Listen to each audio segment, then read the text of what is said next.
Welcome to PPR Podcast number 109. My name is Paul Rudy. I am the host of the Prep Picks Report, but I do not work alone. The star is this guy right here. I'm uncomfortable sitting this close. Sportscaster of the Year. Yeah. No, that's you. I'm sorry. But you get some of the award because you've been here for. Hey, Bert Grossman, everybody. Bert, introduce our guest. Montell Allen from SDFNL. I think everybody knows him that watches. How you doing, Montell? You're supposed to have your man Ruben on today. I take it he's distraught over Pee Wee Herman's passing and he couldn't do it. What's up with him? I think he had a schedule conflict with work, so he couldn't make it. But I'm here to represent SDFNL and all the things that we do. So. Very good. Ruben will be joining us on Thursdays when we do our weekly previews in front of the Friday PPR. We should mention, being that you're both rocking Strikeforce gear, that this podcast is sponsored by the San Diego Strikeforce, and we are grateful. They will also be buying a sponsorship in the Prep Picks Report, but we'll talk more about that later. Montell, I don't know. Do you get like I do? You're excited that the season's starting, but I know you have a big All-Star weekend and the to-do list. It seems like you strike two things off, and you have to add 5 names, and you get this knot in your stomach that doesn't really dissipate until you're down the road a little bit, right? Oh, absolutely, man. It's been stressful, to say the least, to kind of put together the Kickoff Classic. And I don't know if people know about what the Kickoff Classic is, but basically, this is probably one of the biggest weekend fundraisers for food for San Diego County, and we combine that with football, with high school football, basically to kick off the season. So we have two venues, 7 games at each venue, and we're there. The mission costs us a canned good to get in to watch all these outstanding prep athletes play and participate this year. How do you get it up to so many 14 games now? How do you manage? 14 games, 28 teams. Yeah, it's been a challenge, to be honest with you. Like, it's funny because it goes in waves. Like, one year we'd have a lot of people that want to be with it. Then the next year, not so many people want to be involved. And like, this is a year like everybody wants to be involved. And we actually had to turn away a lot of teams. And what we're doing is so good. We're starting to catch wind from teams outside of the area. Like Rancho Christian from Temecula Valley, they're coming down to play. Compton Centennial, they're coming down to play. There was like 3 schools in LA that reached out. They wanted to come down and play as well, that we had to turn away because we had no more room and no more teams for them to be able to go against. So no room at the end. No room. How do you tell me how you manage? I mean, is it all volunteers to manage that? Because it's almost like you're running. It's bigger than a CIF playoff format, and I know how much people that takes. How do you run it? Is it volunteers? If you're not charging admission, how do you do that? It's all based on the school. It's just volunteers. Actually, the volunteers are usually me and Ruben's family. We don't really have too many people outside of that. We have the referees that we actually have to pay. And then we just make sure we set up with San Diego Food Bank to make sure we set up the cans. And then pretty much it takes care of itself. You know, people walk in, they donate the canned good, they go sit on the sidelines and cheer the team on. It's also a great fundraiser for the teams at the schools that are hosted, which would be Hoover and Granite Hills. It'll be basically 7 games worth of concessions they'll earn within the concession booth to help them fund whatever they're going to do during the year. So both those schools get an opportunity to benefit as well. Also in the near future, and I've been speaking into existence, we're going to add college fair to it within the coming years as we do this, because we want to take advantage of the foot traffic. So everyone will be able to get the experience to talk to colleges, get information about colleges and the armed forces, hopefully, while they donate a canned good and watch high school football. We want to kind of make this the mega event of all events when we kick off the season in San Diego. Congratulations to you. I mean, what you're doing is very unique, and on the same. I know we have the Honor Bowl a couple weeks into the year, but what you and Coach Mark are doing, you guys are making a difference, and I just like rubbing shoulders with you, Montell. I appreciate, because I know no one's getting rich doing this. You're doing this for one reason, the kids, and people who do that have a special place in my heart. So congratulations, because I've watched this thing grow. Yeah, You're right alongside our high school football show, and it's an honor to be in harness with you, because I feel like we have similar mission statements in our life. Absolutely. I think and I really have a passion for homeless, especially team homeless and people in need. And the only way I knew how to give back, I know how to give back, is make sure we figure out a way to help. San Diego Food Bank seems a very, very credible organization that was able to do that. So we just wanted to say, hey, how can we partner? And I brainstormed it, and me and Ruben brainstormed and said, like, let's do this event. it's kind of reminiscent. We're not the originals of the Kickoff Classic. Let's first be honest with that. There was a version of it before we took it on. They used to run it at Patrick Henry, I remember, years and years ago. Yep. And then it died away and went away, and then we brought it back. And now it's grown so big and it's morphed so big, which I'm very proud of. But also with that, like you said, Bert, there's a lot of issues and problems that come with it. Like the San Diego Referee Association is kind of been something that we didn't have to overcome, because now they can't do the games for free. They have to charge us. That's been a big thorn, because before it was free, so it really fit into our budget. Now we have to come up with about, this year, like a $4,000 budget just to be able to pay the refs off, to make sure they're able to conduct the games to do that. So we've run into some obstacles, but right now we've been able to overcome them and achieve them, and now move forward, and now trying to figure out another game plan, how we can make sure we continue this momentum, what we got in this program. So, man, we're just excited about being able to accomplish something like this. I think that it's a big. We've raised over I think we're averaging now like 1.5 tons or almost 2 tons of food every Wow. event. So this one we hope to get at least the same amount of results, and I think that feeds about roughly somewhere close to 1,000 families. Yeah. So why can't the referees donate their time anymore? I don't know. That's a Tom Abel's question, to be honest with you. The head of the Referee Association, and I think it's due to the lack of referees they have, and also kind of where we at as an economy, right?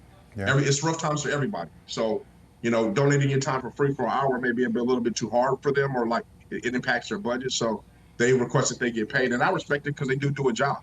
I mean, anyone that does a job is supposed to be paid for it.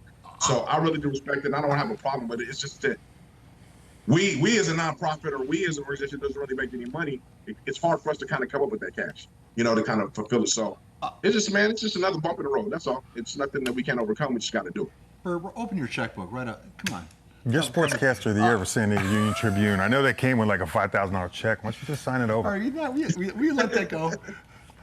I'm just saying. Just address me as, hey, Montell.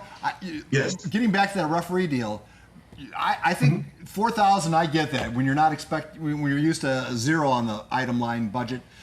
That's a big hit. But just the fact that you can get enough referees to cover the games, seeing what the CIF is going through, I guess I whistle past the graveyard on that one, because as long as you have some men and women in striped shirts, be thankful. Yeah, absolutely. And that's a big deal about our game. That's the difference between what we're doing and what everybody else is doing. We're doing a game like scrimmage. Basically, this is their preseason game, similar to what the NFL does. We're getting 2 teams to go and play against each other in 10-minute quarters, to go ahead and work out all the kinks and play some reserves and do all those things. And a big part of that is having referees, right? Making it as real as possible, as actual as possible as the game can be. And, for Tom to be able to find that many people to do it, we also partner with Imperial Valley referees. They're sending a couple of crews down to be able to come do the games. So we're blessed in that sense, man. I mean, I can't argue it. Like, we're blessed. It's like you just said, that item of money kind of hit through us for a loop. Not that we didn't expect it, we kind of expected it, but we didn't know it was going to be that much. But it is what it is, man. We just got to, like I said, it's nothing but a bump in the road. We just got to overcome it, move on, and keep this ball rolling, because I think we got a really lot of momentum going on with our youth. And I think if this continues to morph the way it is, who knows?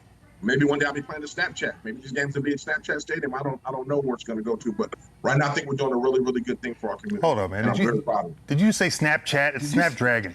I'm a Snapdragon. Man, come on. Jeez. I'm like, where's Snapchat Stadium at? Snapchat. Forgive me, San Diego State and San Diego Snapdragon. Forgive me, man. It's been a long week, bro. I've been real stressed for the last couple of weeks.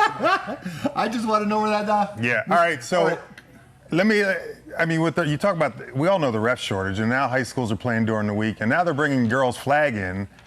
Yep. I mean, how are they going to handle that load? Like, they could barely handle it last year. We started changing during the week. I mean, are we going to see games that are going to be last-minute cancellations because of refs? No, they're going to play on Thursdays and Saturdays. No.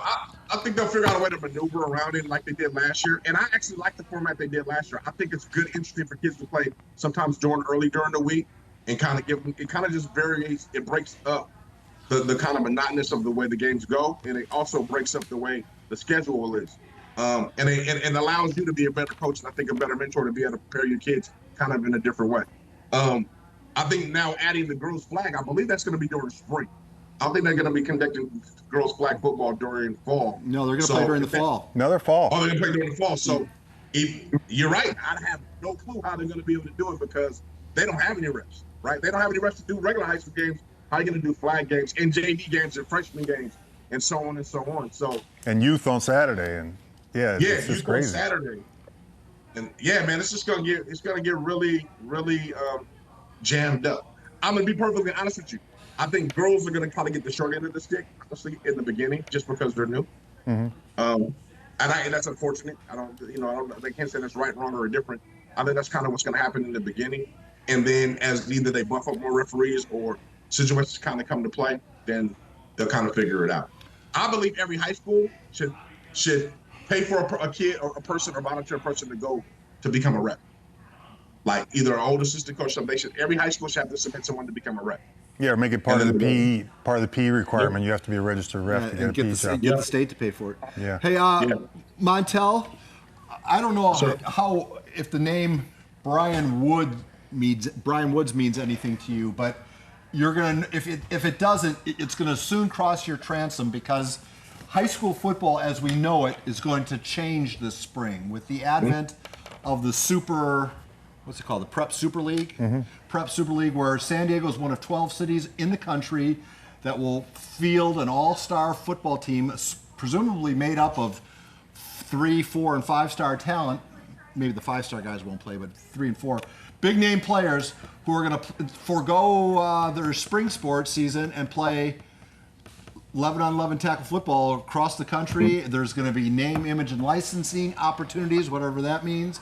To me, it means money, and they're gonna. What happened? Why is Ruben messing everything up? Hey. All right, yeah. So obviously, Ruben got out of his meeting. What does it mean to you that? Because you're sure they're going to play in spring, and then they're going to work their way into the fall season, and high school football, as we know it, is about to take one on the chin. In my opinion, you say? Yeah, I agree with you. I think it's going to take one on the chin. I think it's going to be not a drastic blow. It's going to be a different kind of blow. So what I mean by that is that now, obviously, kids can't play 2 seasons in 1 year. It's going to be really hard. So if that super season comes with the spring, are you going to allow obviously seniors to play it because they're no longer part of the CIF? But then are you going to allow juniors and sophomores and freshmen to be a part of it? Absolutely, yes. Now that league transitions them to the fall, they have to choose between their school or playing on this team, right? To be a part of this team. I think if you're a parent and your kid that iron sharpens iron, you want to be a part of this team because you get the advantages of traveling. You're playing at an all-star level against other cities. You get a whole different thing, and then you get the advantage of branding yourself and marketing yourself and making money in this situation. Even if you're paying the kid just $300 a week, that's more than he's making to being a part of his high school. And now he's going to get to play against elite competition. What that does in now traditional high schools, it actually now takes away their star players.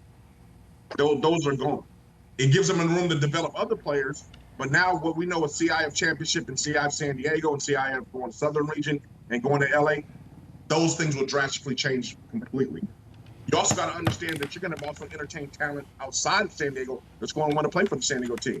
So the person that's going to run that team is going to have a lot to embody because he's going to probably have kids from Temecula Valley, probably kids from Imperial Valley, San Diego native kids, maybe even kids from Sacramento didn't make that team, or kids from Las Vegas, or kids from out of the country, or out in Samoa, all want to come and play on this collectively team. It's interesting, man. It's like ran in a pro-style setting, but it's going to be for high school. And there's not a lot of, we talk about, there's not a lot of parents out there of the iron sharpen iron frame of mind. They think their kid's iron, but he's really not iron, and they don't want to do that. So, yeah, I just always thought, looking at it initially, and we had Brian Woods on here, we just don't, skill-wise, we can compete with anybody in San Diego, but we don't really have the linemen on both sides of the ball. We always have a couple that could do it, but we don't have a full 4 or 5 in depth and to compete with, these schools in Texas or big schools like that churn out linemen. That's the only part I don't see is how you deal with that. Well, I think you deal with that, like I said, you're going to get from the outside, right? This is basically a professional team in the high school setting. So you're able to recruit a kid from Temecula Valley who's at stud, so that adds you 1 or 2 from that area. That adds you a kid from Riverside County that's not going to play on the LA team that's going to come down and play in that. I think you're going to get in, people that are imported from the Bay Area to Sacramento to Central Valley, Fresno area, that if they have any kind of ties that can make their family work here in San Diego, they'll want their kid to play for a team like this, because in this instance right here, let's be honest with you, this will be the new breeding ground for Division I talent coming out of high school. If you don't go to the portal, you're going to go to this mechanism to recruit talent, because this is all the 3, 4, 5-star guys playing against each other, and I get to see them in random cities against competition. So this becomes that breeding ground. I think the part that traditional high school is going to hurt them in the recruiting is that now it comes to a realization, one, like you said, Bert, either your kid is not really as good as you think he is, and two, come to the realization that the kid's top ceiling is Division II, NAIA, or Division III football. That's where we're going to see the shift and change, because these guys on these travel squad teams are where we're going to be deeming as the guys that are going to go super big time Division I, possibly Power 5. Yeah, because what we don't talk about is, the old school, it was you give 25 scholarships out. 12 of those players don't pan out, and they're not what you thought they were. But you say now, transfer portal, everybody says, why is it killing high school? That's why. Transfer portal, you know what you're getting. This, if it's this elite competition, you're going to know what you're getting, so it's going to hurt high school even more to stay in your high school team. Yeah. Rightfully so, though. We got to think, if we're changing with the times, it's almost a blessing in disguise for a kid that is very, very good, but just to get an exposure. Let's be honest. A kid that's a Division I talent playing at a small school, he tries out and makes his team, his world opens up. Yeah. His world opens up big time, because the knock on kids that play at small schools or smaller schools, right, or programs that are traditionally losing is that, he's just a big fish in a small pond, right? He's just playing against competition. He's just a kid that's better than that competition. Well, now he's going to get an opportunity to showcase himself in front of some more elite competition, and if he's able to pan out, he's going to get scholarships, and his whole life and everything, the trajectory of his life is going to change. I think where it hurts is, like, if there's a kid that's supposed to be Division I and he gets all this hoopla, he's going to get exposed. Dude, your man Ruben's like an obsessed boyfriend, man. He's trying to call in like I'm a Ruben, stop it.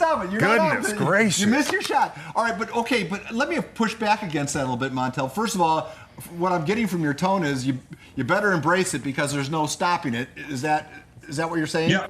Yep. Okay, and then secondly, the argument about the big fish in the small pond deal. Well, the classic example was Tyler Buckner. Everyone knew that even though he was playing at a very small school well below his talent level. Well, I don't. You know what I'm saying? He was a big fish in a small pond. It certainly didn't hinder his ability to get recruited by big schools. He ended up going to one of the biggest. So that's exception, not the rule. Yeah, but you got to think, exactly, that's exception, not the rule. We had the same thing. Well, I believe Burmeister was the same thing in La Jolla Country Day. Big fish in a small pond. So we have these instances which are great. Don't get me wrong. I think those are great experiences. Those guys are going for academia in those private schools, and these things will work out for them. But again, those exceptions, not the rule. The traditional rule is you got to play against the best competition in order to showcase yourself to be the best to go to Division I, especially Power 5. And I say Power 5 because that's a whole different beast. This new league is going to come. It's not going to go anywhere. If San Diego doesn't be able to produce a team, they're going to go produce a team somewhere else. Well, that'd be fine. As long as it's not in San Diego. But this is something. No, this is something I don't think we should run away. It's just like 707. We all dismissed 707, and now look at what 707 is. It is kind of the platform for skilled players. This is going to be the platform and the agenda for our elite players to be able to play on, and I think gather that experience. I think most of our kids, when they go away to college, they have a hard time with the time adjustment, understanding time management, understanding their accountability and all this. This is a whole different level where they're going to have to be a part of that. You go to school during the daytime, you got to go to this practice and do the things this team needs to do in order to get yourself ready to go play against Georgia. Leave it on Thursday night to go play Georgia, play Texas, play Ohio, whatever, and then you got to come back, get back to your studies. This is just a microcosm of what college is going to be, especially at the elite level. So why not prepare them now if we have the platform for them to be on national TV, showcase their talent, get exposed from that? It's a good thing for those 50 kids. Now, the other kids that don't make it and everything, football's going to still be the same in San Diego. It's just not going to have those elite players on there. It's going to give room for other elite players to start to showcase their talent. Kids are going to start to develop. Other kids are going to start to showcase what they can do. Like, there'll be a running back that since Roger Robertson wasn't here, we're going to find out about a running back we didn't even know about because he's going to get to play 2 years in shine at Lincoln because Roger would have been on the team like this. So I think if we embrace it and we look at it the right way, the right lens, I think it'll be a great opportunity for everybody. All right, so I'm gonna give Brian Woods your number so so the villagers take you and not me when this happens. I don't want to spend that because I want to spend a little more time talking. One other, while we're focused on the Super League, ESPN's moving in and covering televising the Carlsbad Mater Dei game. Is that the saying factor? I think that's a great segue in kind of where the Super League's going to take it, right? I think that you got to think there's a market for it, right? For elite high school football, there is a market for it, and they're showing that Carlsbad would say is going to be on there, what Julian's going to be on there, and showcase his talent. Now, can you imagine how tuned in are we going to be when we see San Diego play against Texas? Mm-hmm. How tuned in are we going to be when we see San Diego go play against Georgia or Florida? Let's say San Diego's 3-0 and they're going to play against another 3-0 team that's in the middle. How tuned in are we going to be in the ESPN? There's a market for it. It's a market and there's money out there to be made for it. And there's an avenue to help these kids out because, some kids that don't come from different social backgrounds, that $300 a week or that $500 a week or that $1,000 a week they could possibly make is going to do not only worlds for them, but worlds for their household where they're at. So I don't look at it as a negative. We got to stop kind of being resistant to change because that's the only constant we have. This is just a change in the platform of high school football. San Diego's going to go through the same thing all these other major cities are going to go through. The elite players are going to go gravitate to this league, and it is what it is. We can't change it. Now you just have to coach what you have and make those guys the best. All right, I got a question. I want to get off that for a second. Because, we got week 1 coming up. The thing I like about your games is I can always look at people so I can sound like I know what I'm talking about in week 1, because week 1's hard. Who do you think's you keep your finger on the pulse. Who's going to be a surprise good team this year that's going to surprise everybody? Surprise? I don't know if it's a surprise, right? We know Lincoln is looking about to be a repeat, right? Yeah, they're not surprised. Carlsbad's not a surprise. The usuals aren't. I'm intrigued by a couple of teams. Okay. I'm intrigued to see Granite Hills how they're going to measure because Granite Hills, the way they've been playing the last 2 years, he's building the juggernaut over there. Obviously, Helix is always going to be a thorn in that side, but Granite Hills has been really, really good. I think Coach V, what he's doing at Mount Miguel, that's going to be interesting. I really want to see how that dynamic kind of forms. He has an all-star coaching staff. He's bringing players in. I think that's a good, intriguing organization. But to be perfectly honest with you, who's intriguing to me? Who I want to see Mater Dei. Mater Dei just came off of 2 back-to-backs. I really want to see what they bring to the table now. He's kind of gone. He's moved on. They're moving in a new regime in a new way. I know they're young, but they were young before and they were able to do it. I really want to see what Mater Dei can bring to the table. I'm intrigued by them. I'm also intrigued, like I said, Granite Hills, them. And I think the usual suspects is going to give Lincoln any problem if they give Lincoln. I think I'm intrigued by what Mission Hills is going to do. I'm intrigued what Cathedral's going to do. I'm intrigued with Carlsbad. Obviously, we'll see what they can do to battle Lincoln. But the team, man, that kind of puts a question mark in my head is El Camino. Like we're waiting El Camino to put it all together. They give us these games where they blow people out and they look so dominating, and then the next week they kind of they don't play very well. They have I think to me they have a lot of tools to be successful. They're always big up front, which is what you always need. They got speed and they're usually pretty physical, but they've never been able to put it together. I'm interested to see what happens there. I like Helix this year. I think Helix is going to end up in the open. Surprise some people. Allen is a beast.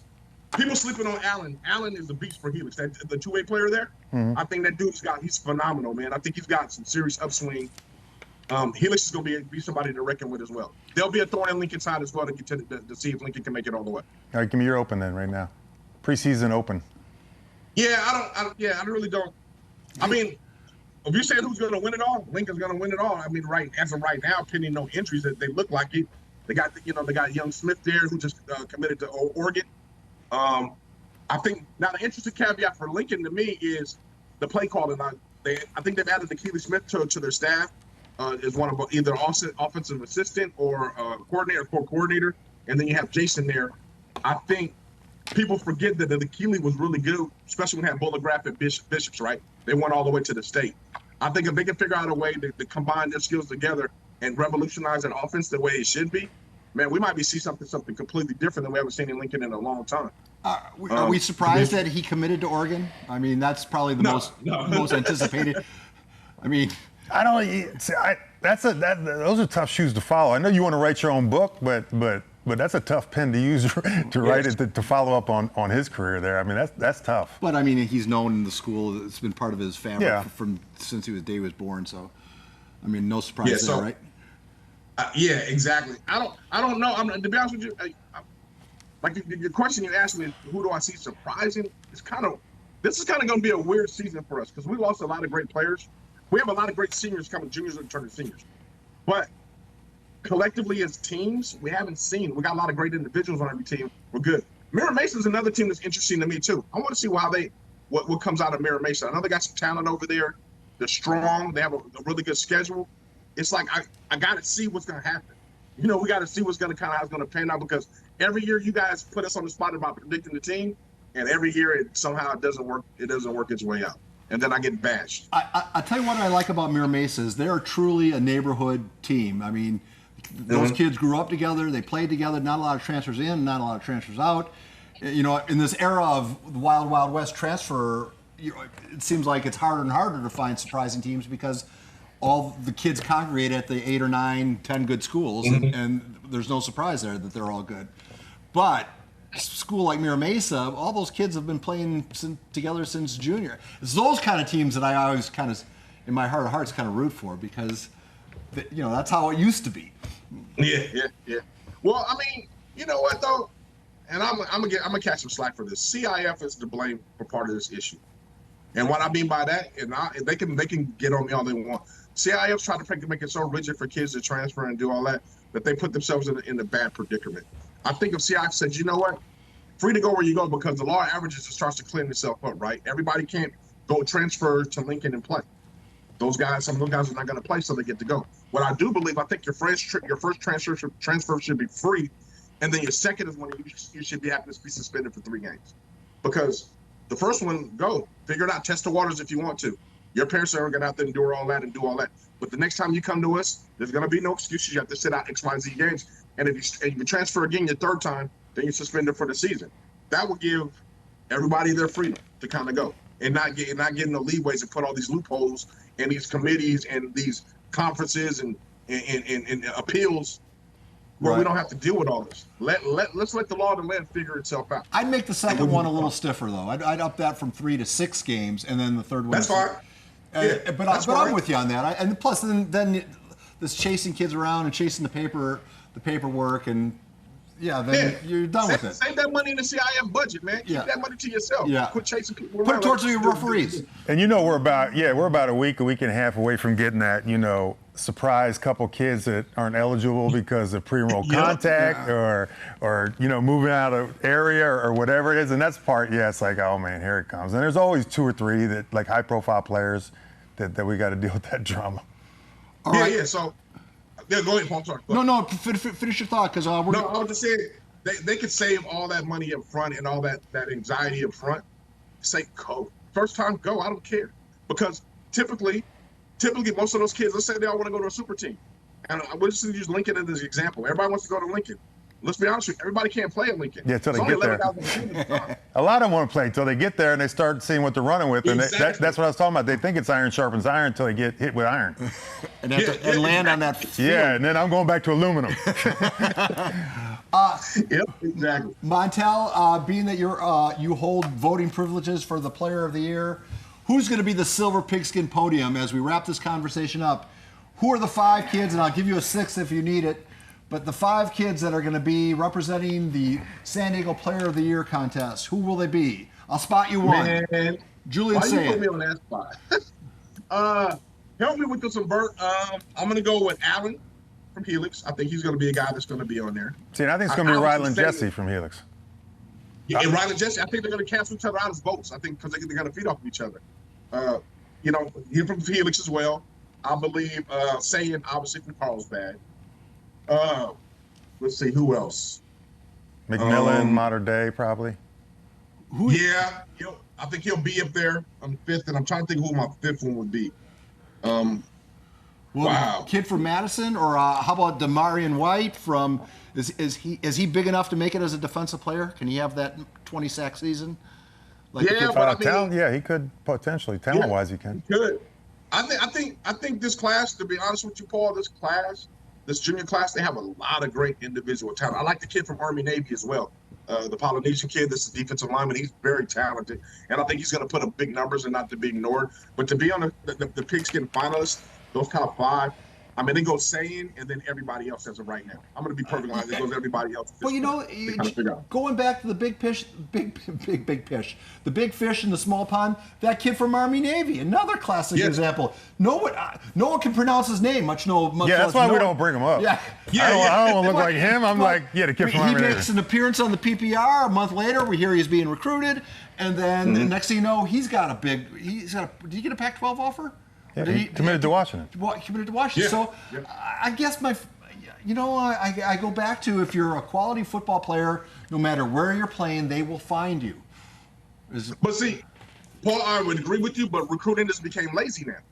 There's no room. Let's be probably I think we'll agree with this. At that level, the Division I level, there is no more room for development. It's like you got to be pretty much ready to come in and compete right now. There's no room for hey, I'm gonna give you a year in the weight room. I'm gonna get you this coaching, and you'll be playing by your 3rd year. No, it's like we got to think you're ready to be able to contribute now in some form or fashion. Now, that's the rule. There's exceptions to it. Don't get me wrong, but that's the rule when you're going to that big time. And now recruiters are saying, why do I have to go and find a school in Army Navy to go find a kid when they can go play on the super team? And that's going to tell me everything I need to know. Now, if I hear about some kid on a regular school that's really good, I only have to go to that one school and talk about that one kid, and not make my rounds all around San Diego, where I can go into a big city like Los Angeles and get myself on the plane to Frisco and get myself on all these other planes and really streamline my recruiting instead of kind of say, let me go find the diamond in the rough. That diamond in the rough now is getting smaller and smaller to find. They don't need, and they're in the position right now, they don't need to do it. Would you agree with that, Bert? It's kind of been going in that direction? Yeah, and the other part is you find a diamond in the rough and you spend the money developing, time developing, then he just leaves somewhere else and says, I'm going to, all of a sudden I want to go to Florida State now that I'm at that level.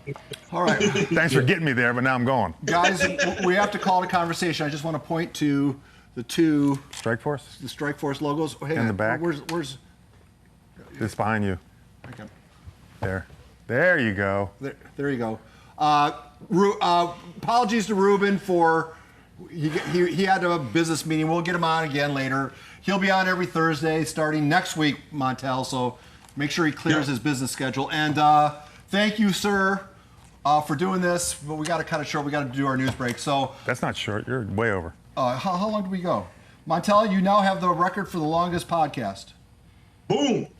Drop the mic. I got a PPR record. I'll take it. Montell, you've been a very good friend to the show, to me, to everybody on the PPR. And I want you to know it's greatly appreciated, sir.